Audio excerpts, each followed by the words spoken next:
عن مفاوضات نادي العين الإماراتي لسييرا المدرب.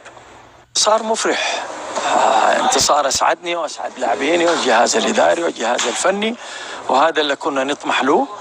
لعبنا مع فريق كبير، يعني الوحدة فريق كبير وفريق بطولات، وكان مستعد للمباراة هذه، وزي ما هو عنده طموح في ال3 نقاط، نحن لدينا كان طموح في ال3 نقاط، وربنا وفقنا وسجلنا هدف وضاعت علينا فرص، ولكن إن شاء الله القادم أحلى.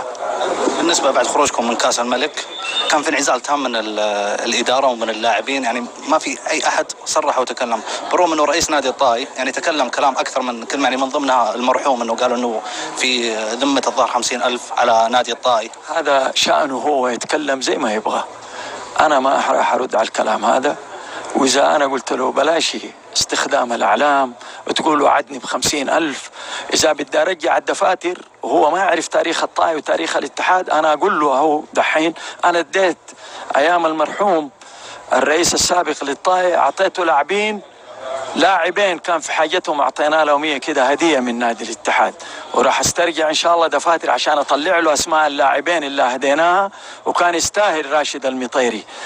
فأقول له إذا عندك شيء تعال قدم لي وثائقك، ونادي الاتحاد جاهز لأي مطالبات. ترديد الجمهور إلى نيجيريا. لا، أنا ما أحب أتدخل في الأشياء هذه، الله يسلمك، هذا شأن جمهور الطائي. أعتقد لجنة الانضباط أعطت لنادي الاتحاد حقه، وأتمنى أن نترفع عن اللهجات العنصرية. كلنا سعوديين وكلنا أبناء بلد، وكلنا جايين نخدم الرياضة، سواء اللاعبين إداريين رؤساء.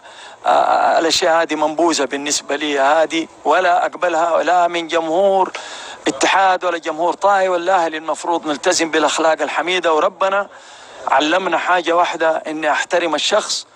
وإيش قال سبحانه وتعالى؟ لا فرق بين عربي ولا عجمي إلا بالتقوى. فلذلك أنا أرجو من جميع الجماهير في المملكة قاطبة نترفع عن هذه الألفاظ السيئة.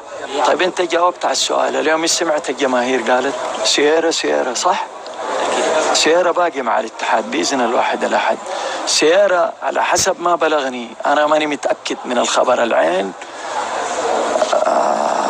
سووا مع ليس ما عندي، لا ما وقع مع زوران. أول شيء قالوا على حسب ما بلغني إنهم ذهبوا لسييرا، والرجل احترم عقده مع النادي واحترم النادي، وصرح إنه حب جمهور الاتحاد ومش حيلقى زي جمهور الاتحاد. إذا صح الكلام هذا أنا لي عتب كبير على نادي العين، وأقول لهم ادخلوا البيوت من أبوابها. ما حتكلمكم من العين؟ ما حتكلمني ولا أحد أرسل لي خطاب. بالنسبة بس رجاء خاص، لا تسووا كونكلوجن انه العين فعلا. انا ما عندي شيء يثبت الكلام هذا، هذه مجرد سبيكيوليشن، مجرد كلام. انا ما عندي ما يثبت الكلام هذا، ولكن انا بقول ان الكلام هذا صحيح، اقول لهم ادخلوا البيوت من ابوابها.